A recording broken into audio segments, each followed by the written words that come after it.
পিনাকি ভট্টাচার্যকে নিয়ে বোমা ফাটালেন চলচ্চিত্র অভিনেতা, পরিচালক, প্রযোজক এবং বীর মুক্তিযোদ্ধা মাসুদ পারভেজ ওরফে সোহেল রানা। সম্প্রতি একটি ব্যতিক্রমধর্মী ও তীক্ষ্ণ ফেসবুক পোস্টে বিশ্লেষণ করেছেন বাংলাদেশের বর্তমান পররাষ্ট্রনীতির বাস্তবতা এবং এ নিয়ে পিনাকির ভূমিকা ও অবস্থান। তার ফেসবুক পোস্টে লেখার শুরুতে তিনি স্মরণ করিয়ে দেন কিভাবে বাংলাদেশের বৈদেশিক নীতির প্রধান হিসেবে ডক্টর খলিলুর রহমানের নিয়োগের সময় পিনাকি ভট্টাচার্য প্রকাশ্যে উচ্ছ্বাস প্রকাশ করেছিলেন, যেন তিনি এই নিয়োগের নেপথ্য কারিগর। সোহেল রানার কথায় সময় গড়িয়েছে, মাসের পর মাস পেরিয়েছে, কিন্তু আজও দৃশ্যমান কোনো কূটনৈতিক সফলতা চোখে পড়েনি। রাশিয়ার সহায়তায় রূপপুর পারমাণবিক প্রকল্পটি এখনও ঢিমে তালে চলছে। চীন দ্বারা প্রতিশ্রুত লালমনিরহাট বিমানবন্দরের কোনো অগ্রগতি নেই।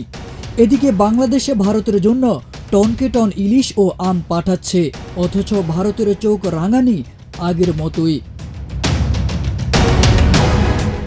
ইরান এখন অনেক দূরের দেশ হয়ে গেছে বাংলাদেশের পররাষ্ট্রনীতিতে।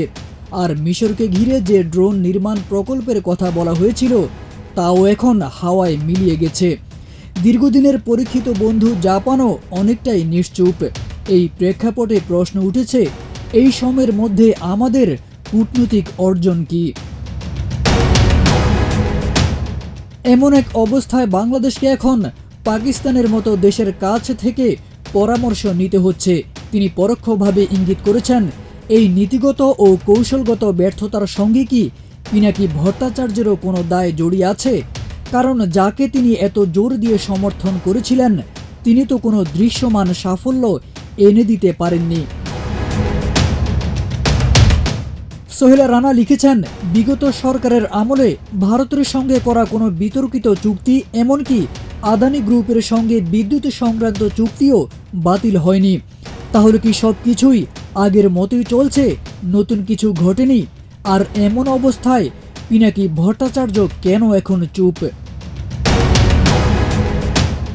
সবশেষে সোহেল রানা সরাসরি প্রশ্ন ছুড়ে দিয়েছেন পিনাকির দিকে, আপনি যার জন্য এত আশাবাদী ছিলেন, যিনি এখনও দৃশ্যত কোনো সফলতা দেখাতে পারেননি, তার ব্যর্থতার কোনো অংশের দায় আপনি নেবেন কিনা? এই পোস্টটি কেবল একজন নাগরিকের ক্ষোভ নয়, বরং একটি স্পষ্ট বার্তা। বাংলাদেশের পররাষ্ট্রনীতি এখন একটি আত্মবিশ্বাসহীন, কৌশলগত দিকহীন অবস্থায় দাঁড়িয়ে আছে। যারা এই নীতির রূপকারদের নির্বাচনে প্রত্যক্ষ বা পরোক্ষভাবে ভূমিকা রেখেছেন তাদেরও দায় এড়ানোর কোনো সুযোগ নেই বলেই মনে করা হচ্ছে।